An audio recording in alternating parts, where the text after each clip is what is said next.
So good afternoon. My name's Mike Niehaus. For the next 75 minutes, we're going to talk about modern deployment with Windows Autopilot and Microsoft 365. How many of you were in the room last year when we talked about Autopilot? Good number. With Sid talking about a lot of it. I talked about it in kind of the deployment overview session, and then Sid went much deeper. This time around, we'll talk much more about how things have evolved since then. So we'll cover some of the basics, but we also want to get deeper into more of the scenarios that we've added and the capabilities that we've added to address your user feedback. We should start out, for those of you who weren't in the session last year, with kind of the general positioning and overview. Autopilot is all about trying to come up with solutions for problems that you may not even think of as problems. The old way of deploying machines is costly. You had to build an image, you had to gather drivers, you had to do all of this work to then deploy an operating system to a machine that shipped with a perfectly good operating system on it. So you're spending all of that time and effort just to get something that you've tweaked onto the box. Time, money, extra work that really isn't required. So our goal is to introduce a new way of doing that. Instead, we want to be able to take the device out of the box, not re-image it at all, and transform it into something that's ready for business. So we can layer all the necessary configuration on top of that core operating system that comes from the OEM pre-optimized to make sure that it works as good as possible on their hardware. It's much cheaper, and it opens up new scenarios and new capabilities, like let's just ship the device directly to the user and they can set it up themselves. IT doesn't need to touch the device at all. There are plenty of benefits that we can get out of changing this process. We already talked about images and drivers. That's the obvious one. We don't necessarily even need those anymore. IT doesn't have to touch the device. The process can be simple enough that the end user can do it themselves. That's really the promise. Now, in order to make that promise work, we need to integrate Autopilot into the supply chain so that at the time you buy the device from the OEM, the reseller, the distributor, whoever you get it from, they can say these devices belong to your organization, registering them with the Autopilot service so that when they show up, they know that they belong to your organization. They can receive instructions from the cloud that say, here are the steps that we should go through to provision this device.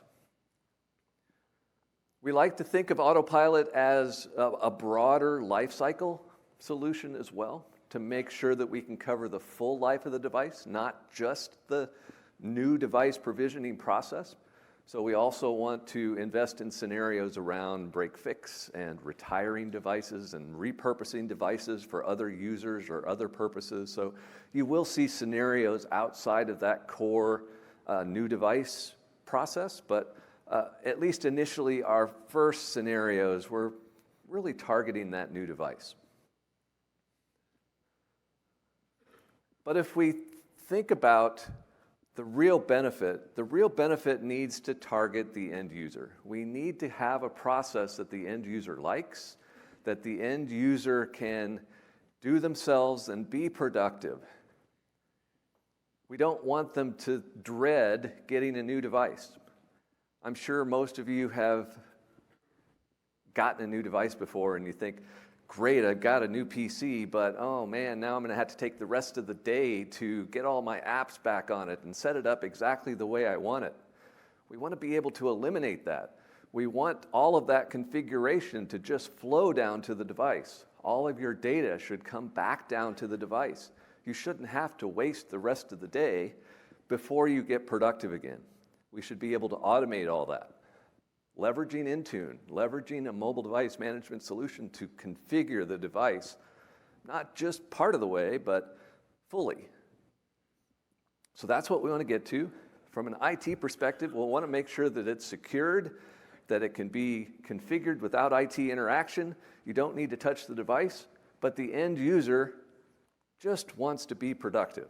So what can we do to make them productive?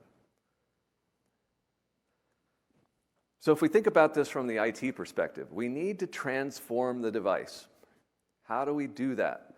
Well, we start with that OEM-optimized Windows 10 pre-installed OS. That's typically Windows 10 Pro. We can step that up to Enterprise, no problem. You then layer on top of that all of your custom software load, which could include security suites, productivity applications, Office, everything else layered on top of that device. You then configure settings for the OS, like security baselines and things like that, to get the device secured and configured according to your standards. It needs to be updated, because odds are, since the time the device was manufactured, there have been new security updates released, so we need to install those on the machine. We may need to enable additional Windows features, like Application Guard or any other Windows feature that isn't enabled by default. We're obviously not going to tell the user, hey, please go into settings and click here, here, here, here. We want to automate all of those pieces. And then lastly, we need to get the data onto that device again. Using OneDrive for Business, we can get the data into the cloud. That's the first step. The second step then is when you set up the new device, it should just appear. You shouldn't have to tell the user, click on the little cloud icon, add an account, type in your ID and password, and then it will sync. It should just be there. From the time that the device is initially set up, the data should show up. All of that then gets you to a point where you have a device that's ready for productive use. Now, it might take a little while for all of those pieces to flow down to the device, especially if you're pushing 17 different security products down to the device. The physics of all of the bits that need to flow down are going to play into that, but we want to be able to get all of that onto the device. So we thought it would be good to start off with just showing you what this process looks like. We don't want to talk for an hour and not show you the process overall, so we'll start with a demo of user-driven deployment, which is the scenario that was in Autopilot from the start. In the user-driven scenario, the idea is that the user is going to set up this device themselves. And our initial support was for joining the device into Azure Active Directory and enrolling it into Intune, and then Intune pushes the configuration down. We'll talk about another variation on that tomorrow, where we can join a device into Active Directory instead of into Azure AD, but for right now, I'm going to focus on the Azure AD case. So if I have a new OEM device, like my Surface Book here, I can have a generic Windows installation directly from the OEM loaded on this device. When it boots up, it'll ask me a few things, like what language do I want this OS to be in? In this case, my OS was only in English, so it didn't ask that question. It skipped to the next question, which is region. And yes, I need to choose my region and my keyboard layout, and a second keyboard layout, which I've never used, to get to a point where I can then connect the machine to a network. Because this machine needs to be able to get its instructions. Is this machine part of an organization? How should it be configured? How should it behave as part of this process? So I can specify that I want to connect it to a network.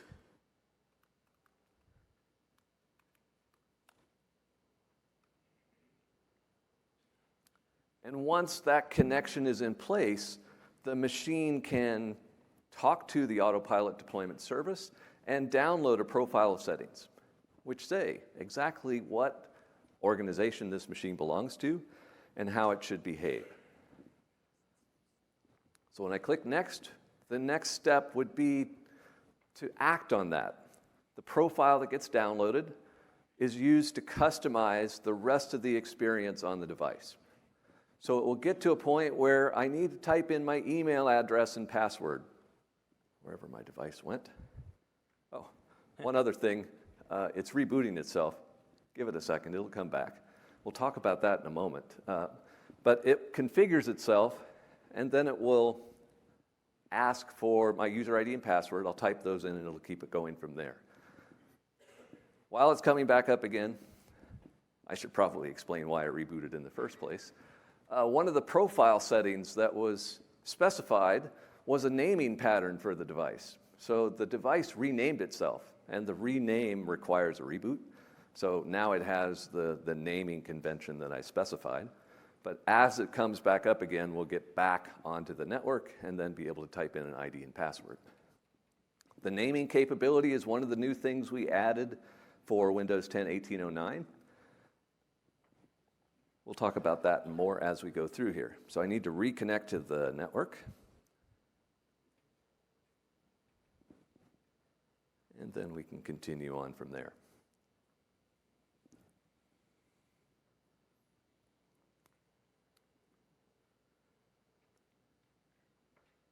So now we will see a logon page. The logon page is customized for your organization. And if you look closely at that, it's even customized for the user. So I pre-configured the user that this device belongs to so that we can give them a nice out-of-box experience. We can show that this is their device, that this has been set up specifically for them. Because it's been set up for them, I don't even have to type in an email address. It already knows the username. All I need is the password. So if I type in the password for Anna, the device can then finish the configuration. First step would be to join the device into Azure Active Directory. Azure Active Directory then triggers the automatic MDM enrollment. After that MDM enrollment is complete, we then start receiving policies to the device.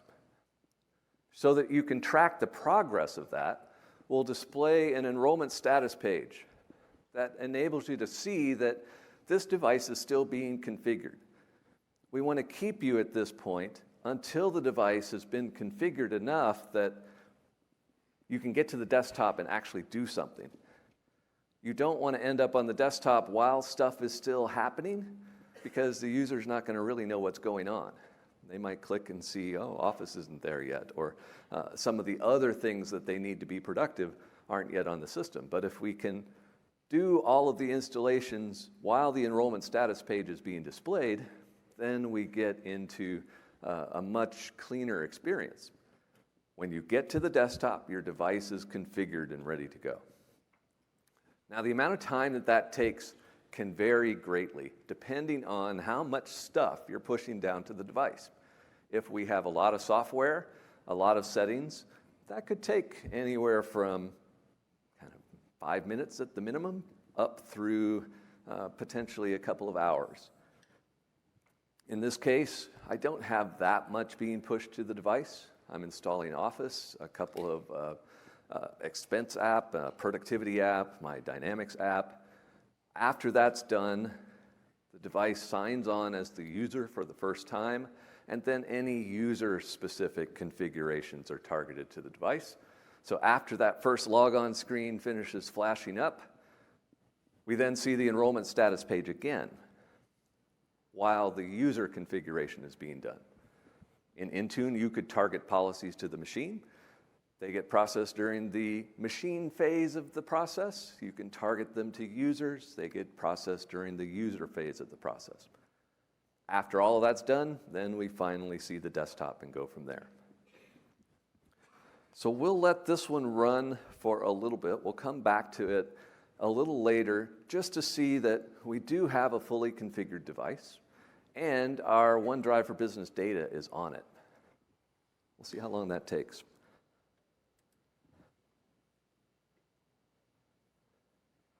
So that's the basic experience. That's the first scenario that we did with Autopilot. We'll talk about the rest of them as we get deeper into this. But we thought it would also be good to give you some idea of how are companies using this? What benefits are they seeing? Why did they move to Autopilot?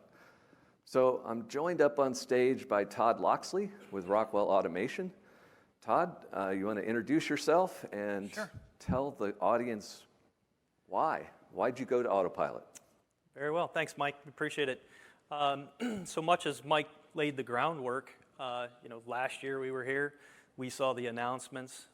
We've been working closely with Microsoft for really in-depth on the client side for the last 3 years. And we were excited about the change in user experience. That's really our primary driver, the simplification, the benefits beyond that around our IT budgeting and costs and everything else is that just like I'm sure most of you, for the last probably 20 years, we've spent, I won't even say a number, but umpteen tons of money on taking PCs out of a box, wiping the perfectly good Windows bits that are on it, and putting our own copy of Windows on it for some reason. Obviously, there are some expectations around productivity for the end user and whatnot as far as getting them started. But certainly with MDM and the phone paradigm, say the last 4 or 5 years, we really had a penchant for why can't we experience the same thing on PCs that we're able to provide to end users on a phone experience? And so with Autopilot, that's obviously a reality. We've really been pushing hard this past year as part of our Windows 10 migration to try to leverage as much of Autopilot as we can. We do, again, like most of you, I'm sure, have a ton of legacy components in our IT environment and our corporate environment, right down to all those umpteen old apps that the business is still making money off of and still utilizing for specific business purposes. So we can't just abandon those. As Mike and I were talking prior to starting the session, we're looking at kind of a left foot on one side of the fence, right foot on one side of the fence. The earlier announcement and what will be covered in session or part 2 of this session tomorrow, we see that as a big complementary component, being able to do the hybrid join as opposed to just the pure AAD join. That allows us to service more of our end users in the same experience, but yet essentially putting them into kind of a legacy paradigm. But we're trying to embrace the modern vision that Microsoft has and the technologies that they're delivering in that regard as much as we can, just because it just makes Windows 10 easier, makes it a lot better from the standpoint of what the end user goes through. We've all gotten new PCs, right? And none of the precursor activities that make this desirable, right, is foreign to any of us. And as such, we really see those things as benefits for our end users, and we're pushing for services and functionality all around what that end user experience is like. So we actually worked really close with our OEM this past year in order to kind of overcome some of the earlier things with device registration and whatnot. Matter of fact, in Mike's session, Sid's session last year, I wasn't even out of the session, and I was texting our OEM saying, "Hey, you weren't on the slide. What's the deal with this?" But they've made up for that in a big way this year. We actually are able to work with them to essentially register all of our legacy devices, which is a huge step. We're doing a session tomorrow in the Expo Center where we can go into further details around that and kind of have a Q&A session and whatnot, get into some of the particulars that we overcame with device registration. But Yeah, and I think that's kind of the point where we're at this year. Last year when we were talking about this, most people were going through the harvesting process and trying out Autopilot on small numbers of devices where it's no big deal to run a script and collect a hash and upload it, and we'll talk about all that process as we get into this. Now we're talking about going to scale. So working with OEMs, resellers, distributors to buy large batches of machines and getting those ready for autopilot by registering them at the factory. Yeah, and to that point, in the last, I'll say 4 weeks, really somewhere around 3 weeks, we actually just ordered, again, I'll say a few thousand PCs, and I've gotten the confirmations that all of those devices, and we're talking global, so in all regions, we operate in over 80 countries, and those orders are all over the place, and I've gotten the confirmations that those devices are all registered, and they were all registered by our OEM Dell as part of the ordering process, the fulfillment process, I should say. So those are in various states. Yeah. So yeah, that's a big win. I mean that's really the switch that turns it on for you, or for us in this case. So that is a big win for us. So that really enables that. Hey, take it out of the box. Don't worry about all that other labor and whatnot. Get the right credentials in it and start using it. Okay. And we had also talked a little bit at the beginning, before we got started, that switching to Intune and using Intune to do the configuration of the device. Obviously, we've had plenty of announcements at the sessions already this week talking about additional Win32 software distribution capabilities, security, baseline support, ADMX-backed policy. So we're bulking up the capabilities there. But we also have code management with Config Manager. So what are you thinking about doing for managing the devices, using Intune by itself, using Intune with code management? So we, as I said before, we kind of have this left side of the fence, right side of, 1 foot on each side of the fence kind of deal. We are co-management today, but we have a small segment of our population that we are looking to push towards modern, pure modern, which in my vernacular is AAD only, Intune managed. And obviously co-management is kind of all 4 pieces. It's AD on-prem, SCCM, as well as hybrid AAD joined with Intune enrollment. So the Win32 software in Intune, as well as the addition of MSIX on top of that, and ADMX template support and whatnot, I'm sure everybody's had the same struggle if you've looked at it. You got all this stuff in GPO, in AD, and gee, how do we effectively get essentially the same settings over in Intune and the modern side? One of the things that I kind of push back internally all the time is that we're not going to do it the same way we did it before. And that may sound like a little bit of Kool-Aid, so be it. But we're looking at, we have this requirement in our legacy environment. We continue to have that requirement in our modern environment, but we have to figure out how do we do it in a way that allows us to move forward in the modern environment, not just shoehorn in something that either next month update or next fall or spring's update means we have to go rework that thing. We're trying to get into a position all the time where essentially, IT internal resources are doing less and less, and we're leveraging our key partners like Microsoft and our suppliers in the IT space so that the function of IT and the cost of IT is actually what everybody's advertising, and we're driving that cost down, making it simpler and better for the end user. Sounds great. So, to learn more about Rockwell Automation's experiences, Todd has a session tomorrow in a theater for 20 minutes talking about that, and we'll certainly be able to answer questions around the experiences that they have had with that. So thanks a lot. Yep, absolutely. Thank you.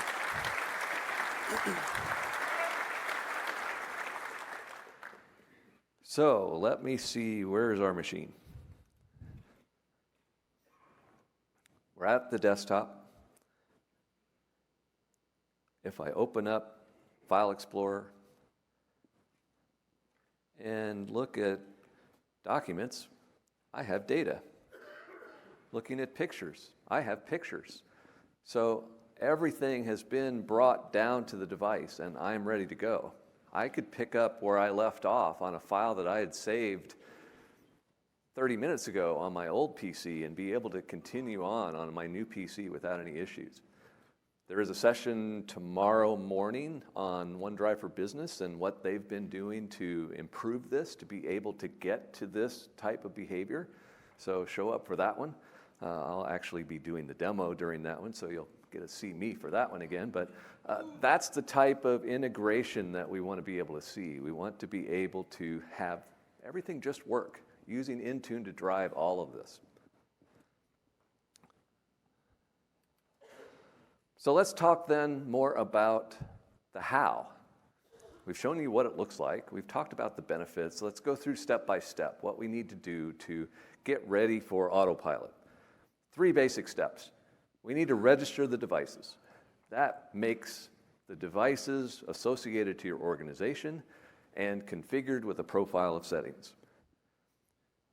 Profile of settings says how the device should behave. When it's first turned on, what should we show, what should we not show, and then as it gets into the Intune process, what configuration needs to be pushed down to the device. At that point, we can send the device directly to the end user with a simple set of instructions that explain to them what they need to do. Those instructions are pretty much get the device out of the box, plug it in, turn it on, click next, next, next, connect it to a Wi-Fi network, type in your ID and password, and off you go. Sit back, watch the machine set itself up. You'll be ready to go in no time. So let's walk through those 3 steps. Well, first, let's talk a little bit about where you'll go through some of these steps. Administration-wise, we've created multiple portals for defining devices to Autopilot. So you upload them depending on who you are in one of 4 different places. I'm going to assume that most of the people in the room here are enterprise customers. Who in the room is an enterprise customer? All right, that's a pretty good assumption. Therefore, you want to use Intune. We do have 3 other portals, but those portals are more targeted. Microsoft 365 Business Portal is primarily for small and medium businesses, less than 300 seats. If you're using that subscription, then you can add and maintain your Autopilot devices directly in the Microsoft 365 Business Portal. Partner Center Portal is primarily used by distributors and resellers and those types to add devices to your organization on your behalf. So you'll see that come up when you start working with other channel partners. Microsoft Store for Business then was our initial portal, but we've since transitioned most of that into Intune. So there shouldn't be any need to use Microsoft Store for Business for maintaining Autopilot devices, unless maybe you're working with some other MDM service. Obviously, if you're not an Intune customer, you need some place to do those administrative actions. So the Microsoft Store for Business is still there for those. So here, we're going to focus primarily on Intune as we're going through these steps, but just keep in mind that there are other portals that you'll see referenced in the docs and in other places. So step 1, registering devices. The easiest way to register devices is to have someone else do it. So we've been working to get those someone else's all lined up to support doing that for you. We're now up to 5. If you remember last year, we had, I think, 6 icons on the screen for 6 different OEMs, and one of those 5 that was completed up there wasn't on the slide. So we now have 5 that are completely ready to go. We actually published an update to our Autopilot website yesterday, which is where this screenshot comes from, and a blog that went along with that talked about these OEMs having support for placing an order and being able to register those devices to your organization. One other note that was in there was coming soon, Dell will be able to do this for free. So place an order, they'll add the devices, no charge. So certainly goodness coming down that path, and we have other OEMs that will join that list shortly, so we're continuing to work on that. We expect to update this list soon, too, to also include the resellers, distributors, and the other partners that are willing to perform these services as well. So expect that to grow, but certainly check out the website, and it will tell you more. But let's talk more about what types of things that OEM distributor or reseller is going to do for you. They're going to add the devices to the Azure, really to the Autopilot deployment service, at the time they process your order. When they do that, they'll actually tag the device with a purchase order ID. So all the devices, when they show up in Intune, will have an attribute on them to say which purchase order that went to. So you can use that purchase order ID to group them in Intune, which is convenient. We'll take a look at that in a little bit. You can also specify a tag that you would like for them to put on the devices. So if you wanted to do some custom grouping, you could do that as well. Like maybe you want all laptops that they ship to have a laptop tag, and all desktops have a desktop tag, so that you can group them by those as well. So you get those options. You may also request from the OEMs to provide a pre-installed image that doesn't have any extra stuff, any of the preloaded trialware that tends to come on a PC. Now, the different OEMs have different opinions on what should be preloaded on the devices. So you might have to ask nicely in some cases. You might have to pay them a little bit in some other cases. So just be aware that if you want to have a nice, simple experience, it's good to start with a nice, clean OS. We do have a couple of OEMs that already ship all their commercial devices with the clean OS. We're still working on the others. If you don't have the OEM reseller or distributor do this, you can do this on the back end. Like let's say you want to use existing devices. You can harvest the ID from those existing devices and then use that to register them. But going machine to machine and running a PowerShell script and capturing details from the machine itself and then uploading that is a bit of a pain. So one of the scenarios that we'll talk about tomorrow is for reusing existing devices via config manager task sequence. So as part of that, we can deploy the device without even registering it. We can use it with Autopilot, and then Intune will automatically see that this new device hasn't yet been registered and take care of doing it after the fact. So that simplifies matters. This would also be possible if you had existing Windows 10 devices that you've deployed that are Intune managed but weren't deployed using Autopilot initially. Maybe you just want to do it just in case you ever want to reset the machine. If the machine breaks, you could do a PC reset and have it go through the Autopilot process after the reset. So Intune can grab the IDs from the machine, add them to Autopilot, automatically associate a configuration profile with them, so you don't have to do anything. That's coming soon. That's not enabled today. Hopefully within the next week or two, that one will show up. But definitely try that one out. It's really just a yes/no question on the Autopilot profile. Any device then that ends up in the groups that profile is assigned to will automatically get registered on the fly. Now, you still can do the manual approach, which is great for testing. It's just not something that really scales to thousands of devices, because to do that, you need to have a machine that's running Windows 10, 1703 or higher. You need a PowerShell script that grabs the hardware details from WMI on the machine, writes it to a CSV file that you can then upload to the Intune portal. So that's not hard to do, but it does require touching every single machine. But for testing, great. For virtual machines, great.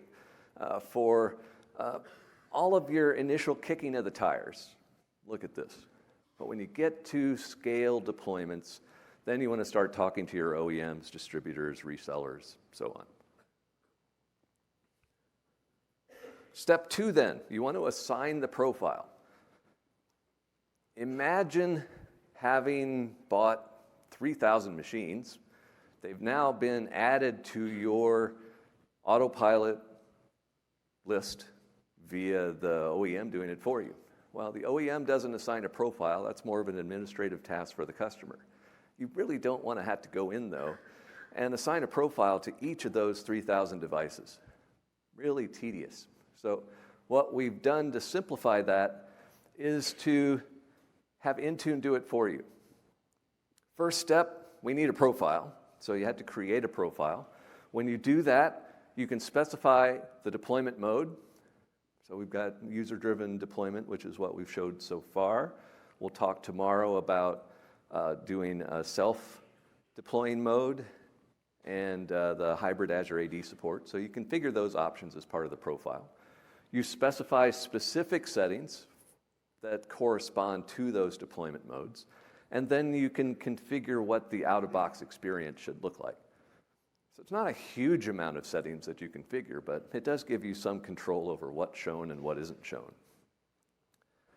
If you look carefully, you might see that there are some new options available, like being able to turn on BitLocker encryption even for non-administrators. New in 1809, was very difficult to do in previous releases. We can do some things to suppress the change account option so that you can't escape out of UBI. We can do some things to name the devices, which is why my machine rebooted earlier, to apply the new device, the new computer name. So new options getting added into there to give you more flexibility on how that configuration is put into place. But you give that profile of settings a name, you save it, and then that gets applied to the individual machines. Like I said, we want to automate that. So we want to be able to build Azure AD groups and then target that Autopilot profile to the Azure AD group. Intune then takes care of the rest. It will periodically look at the membership of that group and say, oh, there's some new machines in that group that don't have a profile assigned yet. I'll automatically assign that. So you don't have to do any administration other than getting the right computers into the right groups. Now, if you use dynamic groups, you don't even have to put the machines into a group. You just build a dynamic query that specifies what computers should be in that group, and it's completely automated. As soon as the OEM adds another batch of computers into the Autopilot deployment service, that automatically creates Azure AD objects for each one of those with the attributes configured on them, and then the dynamic group picks them up, and Intune applies the profile. So that's the ideal scenario. That's what we want to get to. If you don't want to do dynamic groups, you can still manually put computers into groups and then assign profiles to those groups as well. So there is a lot of flexibility on how you do that. But we want to take a little bit closer look at how you would do that with dynamic groups. In the simplest case would be, I want the exact same Autopilot profile applied to every single Autopilot registered machine. To do that, I can create a group and put in a query that selects all the devices based on an attribute that only exists on Autopilot registered devices. So I can give the group a name, all Autopilot devices, say that it's a dynamic device group, and put in a query. Now this query is in the documentation, but basically it says there is a ZTD ID tag on every single Autopilot registered device that's put onto the Azure AD object. So create a group that contains all the machines that have that tag. After a little bit of time, Azure AD evaluates that query and selects all the rules that are, selects all the devices that meet those rules. So that would be the simplest case, all Autopilot devices. We could do the same thing based on that purchase order ID that the OEM configures.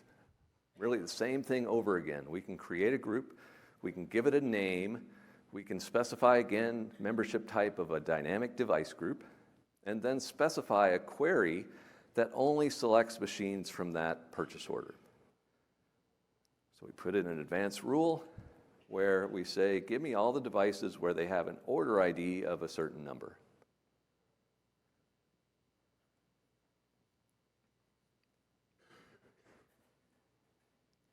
The next step then would be assign a profile. So we have the profile, we have the group, now we just need to tell Intune, tie these together. So we go into Intune to the profile itself, which we'd have to create initially, but these are already created. We create the profile with the needed settings, but then we can go to assignments and specify one or more groups that that profile should be assigned to.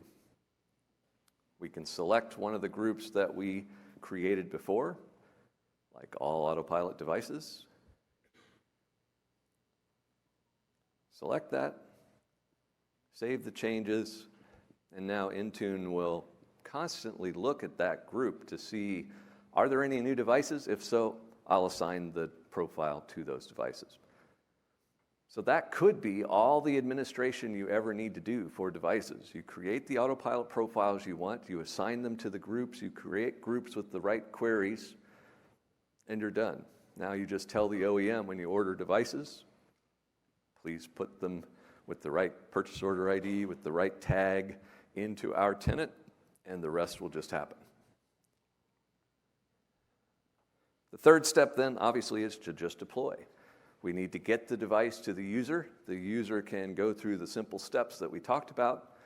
The basic flow then is to have the Autopilot profile created. The IT admin does that via Intune. That gets synced from Intune into the Autopilot deployment service. We then need to get the devices registered, which we want the hardware vendor to do. So the OEM adds them to the Autopilot deployment service, associating them to your organization. Those devices get synced into Intune and Azure AD, where you can then assign a profile of settings to them using the techniques that we had looked at. The device can then be shipped to the employee. When the device boots up for the first time, it will check with the Autopilot deployment service to see, does this device belong to an organization?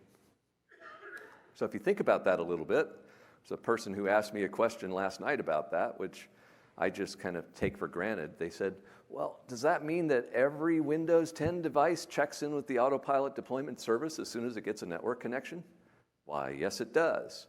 The device will check in, and if it's not registered to Autopilot, it goes through the normal flow of UBI.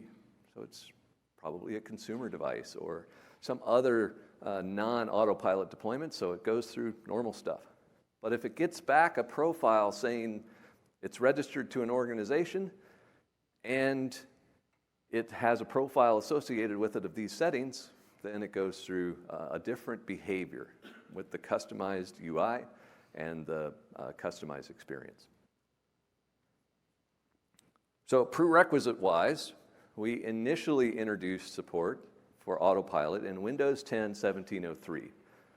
Now, as we've added new scenarios, new capabilities, higher versions may be required. But at least 1703, with the scenarios that we'll talk about tomorrow, they're all based on Windows 10 1809. So the 1809 release that's coming out in the next couple of weeks would be the one that you would want for those. You then need some specific capabilities that are provided in multiple ways. We need some features of Azure Active Directory, and we need an MDM service, obviously. So the features of Azure Active Directory that we need are automatic MDM enrollment, so that when a device is joined into Azure AD, it automatically enrolls in Intune or whatever other MDM you configured. We also need the ability to do custom company branding so that we can display the customized logon page. Those capabilities for most enterprises are provided through either Azure AD Premium, an EMS E3 or E5 license, or a Microsoft 365 Enterprise E3 or E5 license. So you're covered if you've got any of those. It's also possible to use Microsoft 365 Business, which we talked about before, for small and medium businesses, because those specific Azure AD capabilities are included in that subscription. And it's possible to use Microsoft Microsoft 365 F1 for first-line workers, which also includes those same capabilities. So any of those work, we just need those capabilities to make the process work. You then need to go through some initial configuration tasks, like configuring automatic MDM enrollment, something you go through once to specify anytime a device joins into Azure Active Directory, it should enroll in this MDM service. So you basically put in the URLs for the MDM service that you're using. You configure company branding. You have to put in, you can put in a custom square logo to use on the sign-on page, custom text to put on the page to say, if you need any help, call this number. And you can put in, the company name. So the company name is specified as a property on the Azure AD tenant. It'll display the company name, the custom logo, and the custom text on the sign-on page. But you need to configure that the first time through. I mentioned before that a device typically would ship with Windows 10 Pro. You may want to step it up automatically to Windows 10 Enterprise so that you can take advantage of the enterprise features. We can do that automatically leveraging Windows subscription activation. With subscription activation, you assign a Windows 10 Enterprise E3 or E5 license in Azure AD to a user or group of users. So then anytime that user signs on to a Windows 10 Pro machine, it magically becomes enterprise. No reboot, no time delay or anything like that. As soon as they log in, it sees that license and steps up to enterprise. We've also made sure that when that happens, that we realize that, ooh, you're now running a new SKU of Windows that has new capabilities. That might mean there's new policies that can be applied from Intune to configure those new features. So we will push those new settings down to the device as soon as that happens.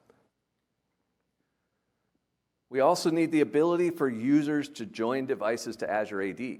Obviously, if I'm starting up a device and typing in email address and password, that user is then going to join its device into Azure AD. So if you've configured Azure AD so that no user can join a device, well, the process isn't going to go very far. So you do need to allow at least any user that you expect to deploy a device using Autopilot, you need to grant them the ability to join Azure AD.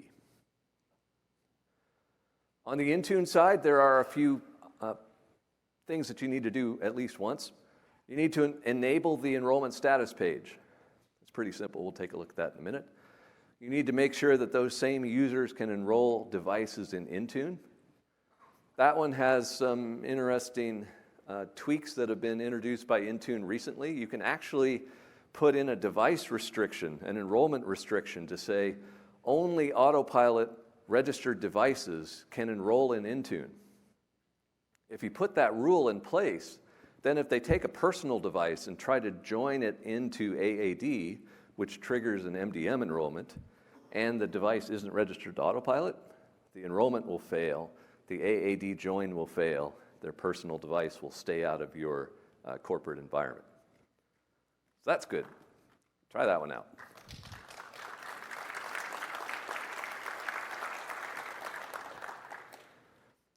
So the enrollment status page then was what we saw in the user-driven deployment scenario to display progress.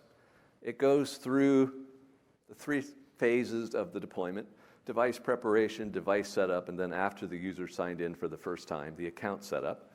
So you configure that once so that we can hold on that screen until the process is done.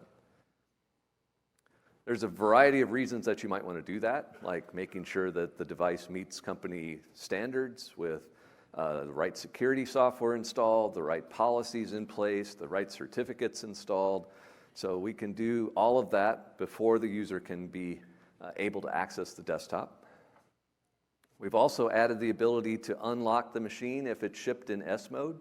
So you could buy a machine from an OEM with Windows 10 Pro pre-installed in S mode. How many of you know what S mode is? Ooh, I guess I should explain what S mode is.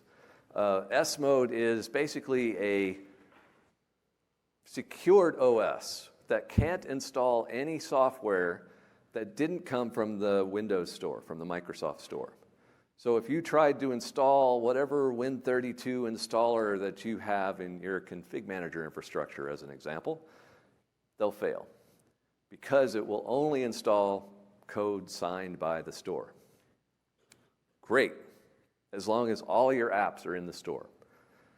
If they're not, obviously that's not going to be a terribly useful device.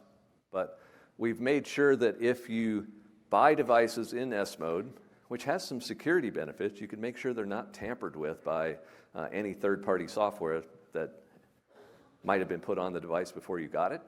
But once it's received, you could then automatically unlock it. So we've made sure to synchronize that process, to sequence that process as part of the enrollment status page, to change it from S mode to non-S mode, so that you can then install whatever software you want after that point.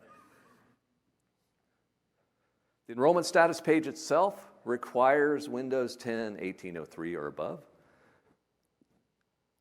It needs Azure Active Directory Premium and Intune to enable, but we've already covered those, so really nothing new there. So as long as you're running 1803, you want to turn this on to see it show up as part of the process. Now, to enroll it, we can go into the Intune console and specify the settings that we want it to use.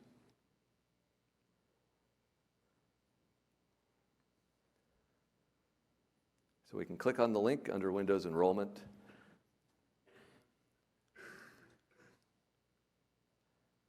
And then we can customize the behavior. Right now in Intune, there's just one global setting that's used for all users, but we are working on improving that as well so that you can target this to different groups. But we need to specify that we want to show progress,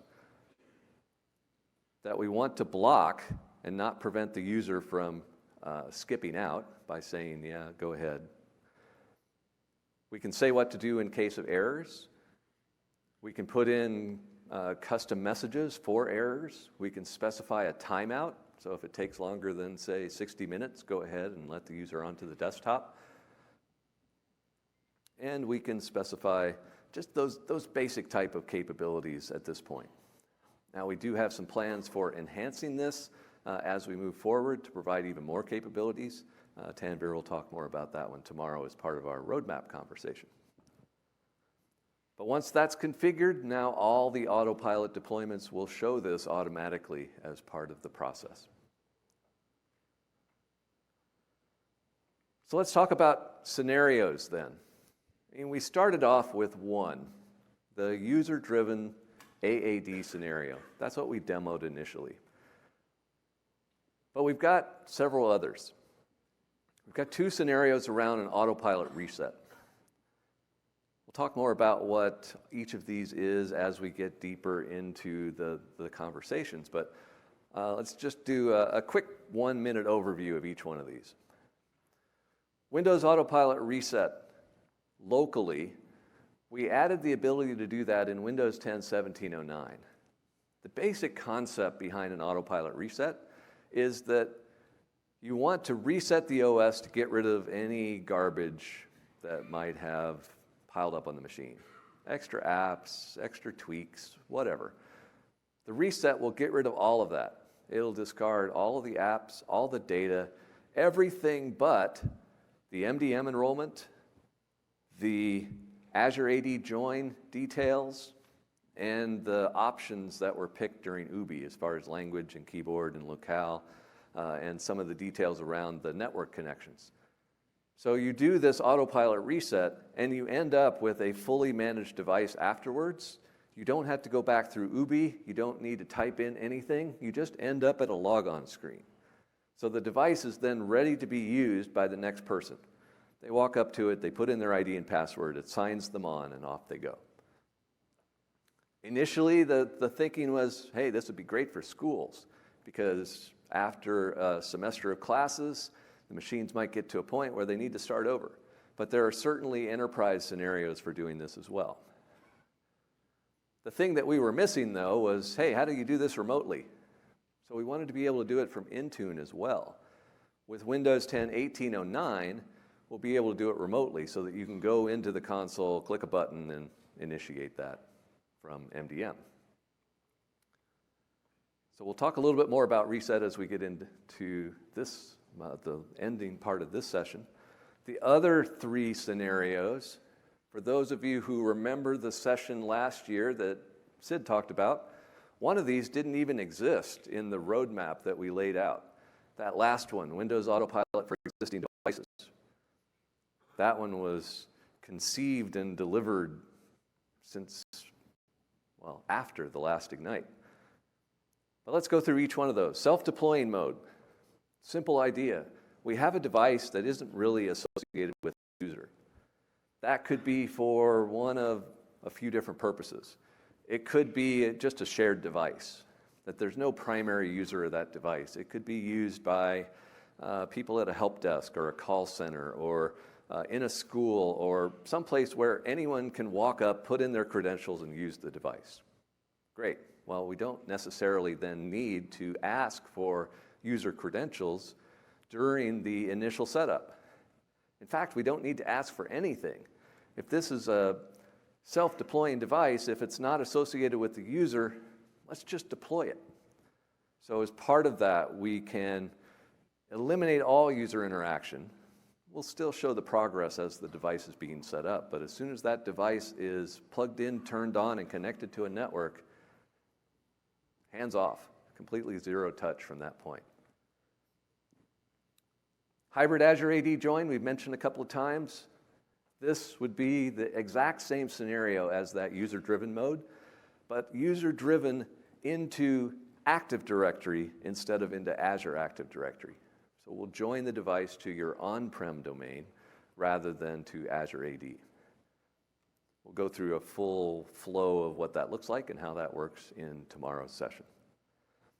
And then, again, Windows Autopilot for existing devices. This is really targeting those Windows 7 and Windows 8.1 devices that are typically managed by Config Manager today, probably joined to Active Directory, managed by Config Manager. Now you want to deploy Windows 10 to them, but then have them go through the autopilot process.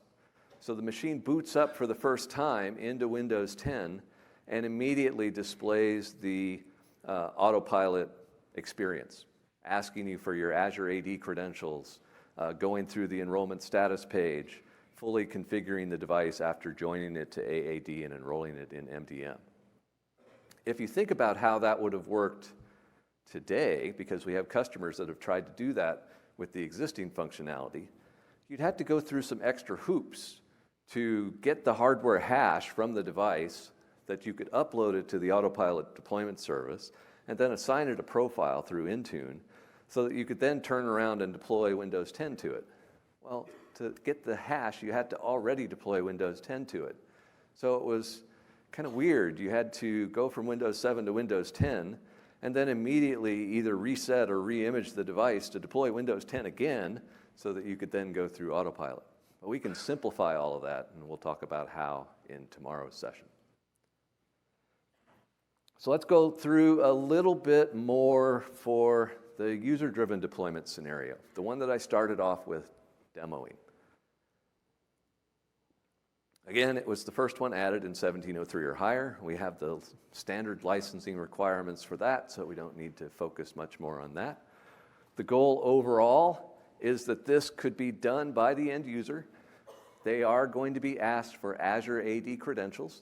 Those would be used for authentication, as well as joining Azure AD and enrolling in MDM.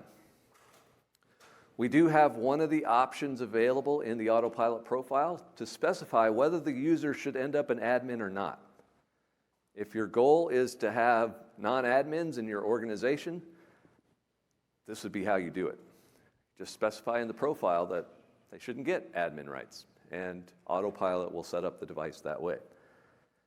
Now, you can still sign into the device with other tenant admin accounts so that you can get admin rights to the machine, but the user setting them up the machine themselves wouldn't have those rights. This isn't typically applicable to shared devices. Again, we want to use the other scenarios that we talked about, the self-deploying device for the shared devices. That other scenario also happens to be useful for kiosks and digital signage, so we'll talk more about that tomorrow to get into those additional scenarios too. So the basic steps are what we've already been through. We need to register the device. We assign a user-driven autopilot profile. We then boot the device, connect it to a network, and put in the AAD credentials to configure or to authenticate and join. Now, we can take a brief look at the settings that I had put in for the device that we already deployed. So if I go into Intune, into device enrollment, and then to Windows enrollment, I can look at deployment profiles. And I have a user-driven profile here, which has settings configured to specify that the end-user license agreement should be hidden, that we shouldn't show any privacy pages. We should try our best not to allow them to skip out of the process. Now, there is the kind of the initial challenge of the machine doesn't get the autopilot profile until it's connected to a network. So if the user never connects it to a network, we never get the autopilot setting, so this would not do any good in that case, but it's available after that point. For S mode, the S mode devices actually always require an internet connection. You can't skip out of making a network connection, so it would always work for S mode devices. You can specify the account type, should it be a standard user or an administrator. And then the newest option that's just showed up in the last couple of weeks that works with Windows 10 1809 is to be able to apply a computer naming template. So I can put in a pattern to say whatever prefix I wanted. In this case, I use CMN- as a naming prefix, and then appended to that a 10-digit random number. You could use the serial number if you wanted, but it's those types of naming patterns that we can specify today. What we've discovered as we've talked to customers is there is no convention that works for all customers for naming devices, because you've all come up with some of the most bizarre naming conventions I've ever seen. So we know that we need to do some more to make that a little bit more flexible. Our goal longer term is to enable you to specify explicitly, here's the name for every computer. Now, how are you going to do that? Well, that one's up to you, but the idea would be that you could script that to be able to specify in Intune, here's the name for every single device. So those are the settings that are available. I had assigned that to a group of non-kiosk devices. That group contained the device that I deployed. If we look at the device configuration,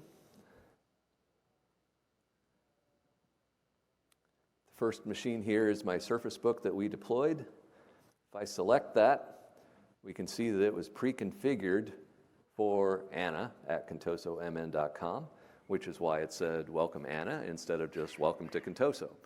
So you can put in the UPN for the user and also a friendly name that should be displayed. Now by default, we would populate that friendly name with the display name from Azure Active Directory. But in some countries, that's not actually the right thing to do. So if you needed to do something different, like in Japan, you could overwrite this. You could type in whatever you wanted to have displayed when that device boots up for the first time. So once that's assigned, once the profile has been configured, the device is ready to deploy. At that point, it's all about the configuration that's been done in Intune around device compliance, device configuration, and apps. All of that gets pushed down to the device. Certainly check out all of the other Intune sessions, especially around Win32 app deployment, to learn more about the Intune management extensions and how they're extending those capabilities.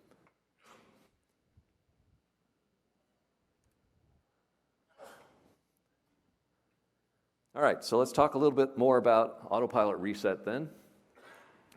We do have the two options. The end result is the same in both of those cases. We'll remove all the apps, all the settings, all the personal files, but we'll keep the Azure AD join and the MDM enrollment.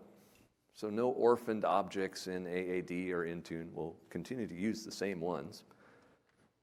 It will preserve any provisioning packages that were pre-installed in the OS if you're doing that with setup school PCs or Windows Configuration Designer. Those are kept around. We'll keep track of the keyboard language and Wi-Fi settings, but otherwise everything's wiped clean. Takes 20 to 30 minutes to bring the device back up to a point where you can sign back into it. In Windows 10 1709, you can initiate that via a keystroke. Windows Control-R. Once you do that, it comes up with an authentication prompt. You had to type in an admin account to say, yes, I really do want to reset this device. Now, you probably don't want that enabled for every device in your organization because IT people can be mischievous. I'm sure you'd walk up to someone's PC, hit the keystroke, type in an ID and password, and run. But we do have a policy that needs to be configured on the device to enable this. So if you try it and nothing happens, well, you have to enable that policy first. The remote piece is new for Windows 10 1809, but then you just have a remote action inside of Intune where you select the device in question and then click on Autopilot Reset, and it sends the reset command down to the device. Now, someone had asked me earlier today, it's like, hey, I went to try this and the option was grayed out. Well, remember, this requires Windows 10 1809. So if you're running a current Insider build, great, it'll be enabled. If you're running Windows 10 1803 or earlier, it gets grayed out. Intune's smart. It knows what OS version you're running. If we want to try this, since I just built this machine, I can probably reset it too. We can go back into the Intune console on the right machine, find the device in question by going to Devices,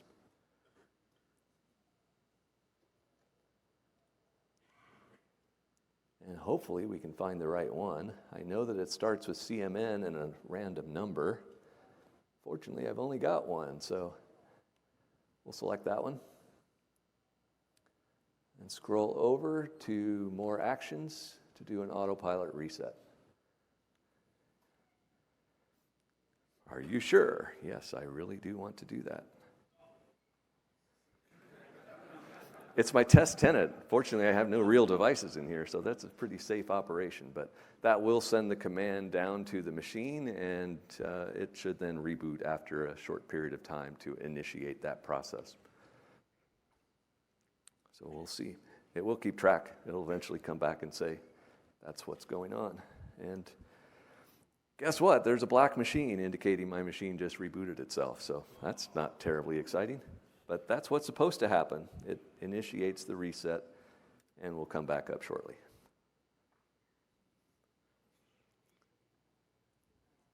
So that's what we wanted to cover in part one. Lots of background, lots of nuts and bolts on how we go about doing this, and some discussions around the existing scenarios and the new remote reset capabilities. Tomorrow we'll go into the other three sessions. So I'll hand it over to Tanveer for that session, where we can talk about self-deploying mode, Windows Autopilot for existing devices, and I'm drawing a blank. Hybrid Azure AD support. So you can join devices to Active Directory. So hopefully we'll see you back then. If anyone has any questions, why don't you come up front? Otherwise, you're not going to be able to hear with the crowd.